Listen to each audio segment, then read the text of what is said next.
Hola, ¿qué tal? Mi nombre es Vanessa y bienvenidos a un podcast más. Hola, ¿qué tal, compañeras? Mi nombre es Lisette. Hoy tendremos un tema interesante con mis compañeras Karen y Génesis. Muchas gracias por la invitación. Es todo un gusto poder hablar un poco acerca de lo que más me gusta y algo de lo que se vive día a día en el ámbito educativo. Hola chicas, gracias por incluirnos en este podcast tan importante. La verdad me parece un tema bastante interesante, ya que es un tema que vivimos actualmente y de manera mundial.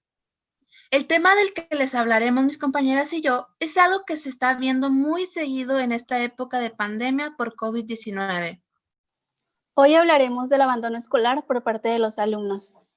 Y es que este tema nos lleva a muchas raíces por las cuales puede suceder dicho problema, entre las que se encuentra destacada los padres de familia, los ambientes de aprendizaje, acceso a diferentes fuentes de información como las TIC o dispositivos y la educación emocional, entre otras cosas. Sí, nuestras compañeras Karen y Génesis nos mostrarán algunas propuestas de mejoramiento ante esta problemática. Claro que sí, me gustaría empezar por el tema de los padres de familia, ya que es un factor muy importante en la educación de los estudiantes. Ante las adversidades que enfrentan los padres y madres de familia por la emergencia de salud, en muchos casos se ha sumado la presión de tomar la responsabilidad total de la educación de sus hijos. Está latente la idea de que las madres y los padres de familia se conviertan en docentes, y para muchos padres y madres de familia la idea de ocupar el rol de docente puede convertirse en un factor adicional de ansiedad y de estrés. ¿Y qué propuesta sugieres?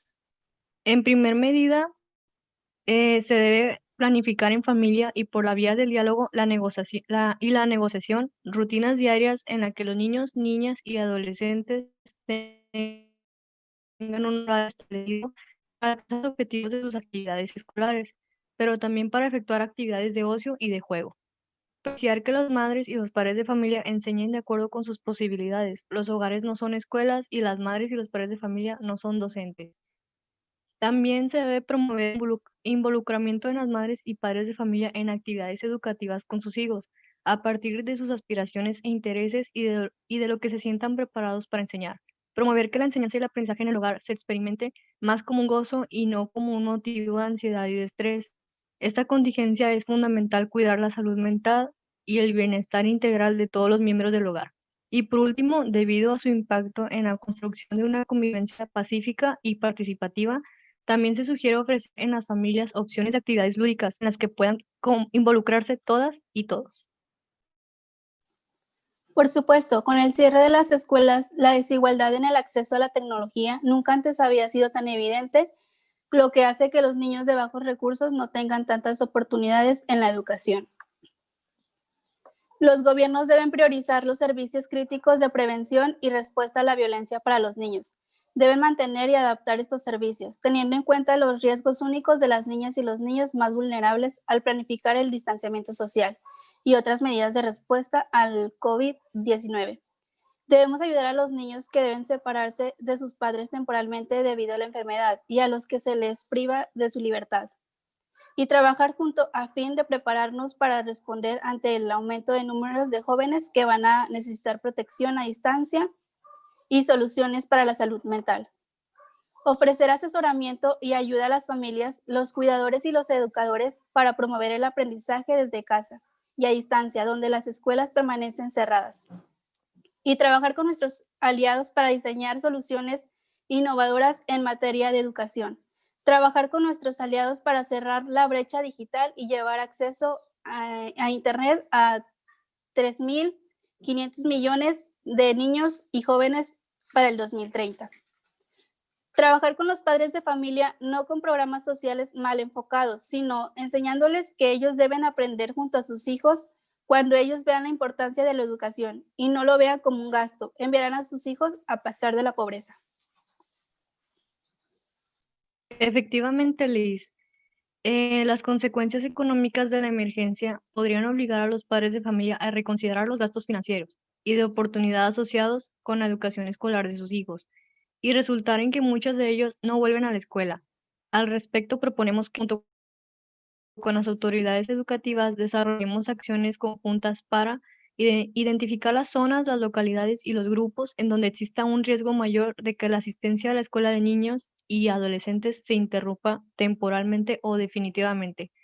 Recurrir a la diversificación de estrategias que hemos sugerido para que durante la emergencia exista en estos hogares una opción de educación a distancia. Conforme la emergencia se resuelva, difundir información sobre la importancia del regreso a la escuela para garantizar el derecho a la educación de las niñas y las adolescentes y acerca de los beneficios personales, familiares y comunitarios de la educación escolar. Y por último, promover que en la medida de lo posible y de forma segura, los líderes educativos comunitarios, los maestros y las maestras mantengan comunicación con los estudiantes consideren en un mayor riesgo de desafiliación escolar durante y después de la emergencia. Totalmente, Génesis. Apoyando tu estrategia, se me ocurre que podríamos complementar con visitas domiciliarias, de manera que podamos reunirnos con los padres de familia y conversar acerca de qué es lo que se puede hacer en casos aún más específicos. De esta manera, entregar cuadernillos semanales para que todos los alumnos vayan en una misma sintonía, y otra manera de conseguir que los alumnos continúen con su educación si no tienen los recursos tecnológicos es agrupar a los alumnos que vivan en una misma colonia y dar clases, días y tiempos establecidos con todas las medidas de sanidad. Exacto, es importante facilitar la difusión de información y el aprendizaje de igualdad entre los niños, los adolescentes y los jóvenes, con el fin de proteger su salud mental y combatir el estigma y la discriminación. Identificar quiénes son esos niños que no volvieron a conectarse o a recoger las guías físicas para poder indagar en la razón y poder hacer que retornen a sus actividades académicas, porque si no, la pérdida va a ser muy, muy grande. Asimismo, se proponen algunas estrategias para combatir el rezago escolar, tales como fortalecer las prácticas de lectura y comprensión, análisis de textos y lectura libre en el aula y en la casa, crear fichas de matemáticas con los temas más retadores, desarrollar guías de apoyo personalizadas en base a las necesidades específicas de cada estudiante y el seguimiento de los aprendizajes tomando como referencia su cuaderno y libro de texto. Estoy de acuerdo con la propuesta de Karen. Considero que el rezago escolar se relaciona de igual manera con el aprovechamiento académico. Por lo tanto, considero que el docente debe constar que los contenidos educativos, las metodologías y las herramientas pedagógicas sean flexibles y plausibles en razón con las características y condiciones del contexto que vive cada estudiante.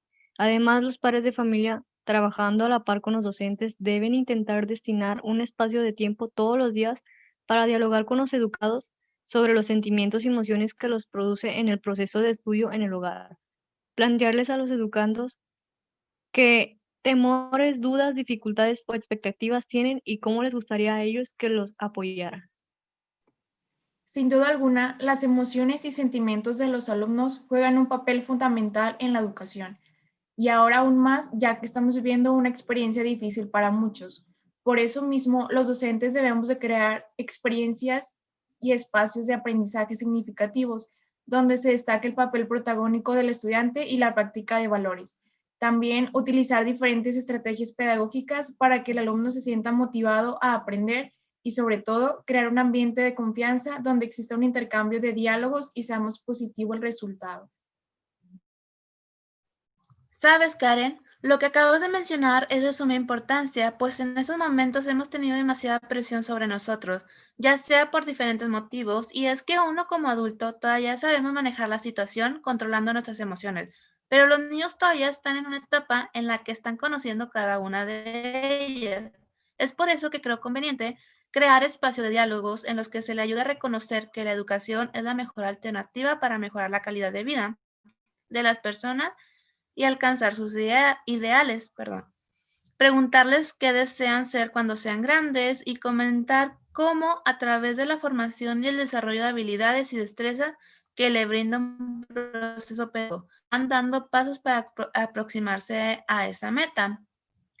Y de hecho, investigué que hay un programa educativo que ha tenido una difusión de aplicación a nivel mundial y está siendo realizado por el Centro para la Inteligencia Emocional de la Universidad de Yale, que el cual es el programa RULER, formado por el acrónimo Reconocer, Comprender, Etiquetar, Expresar y Regular.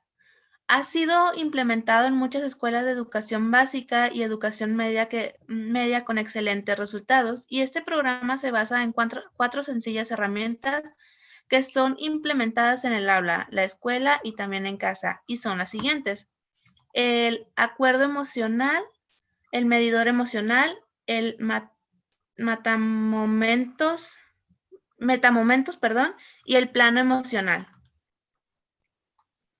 Me alegra que se esté tomando en cuenta el tema de la educación socioemocional en la actualidad en relación con la educación básica. Creo que en esta contingencia la salud mental ha sido afectada mayormente en los estudiantes y en todo el sector educativo. Muchas gracias, chicas, por la información. Sí, fue muy interesante esta plática. Sin duda alguna fue una plática muy completa y enriquecedora. Gracias por la oportunidad de aprender unas de las otras. De igual forma, chicas, las propuestas para estas problemáticas que se mencionaron al principio me parecen de suma importancia. Muchas gracias por haber venido al podcast. Muchas gracias por invitarnos, chicas. Hasta pronto.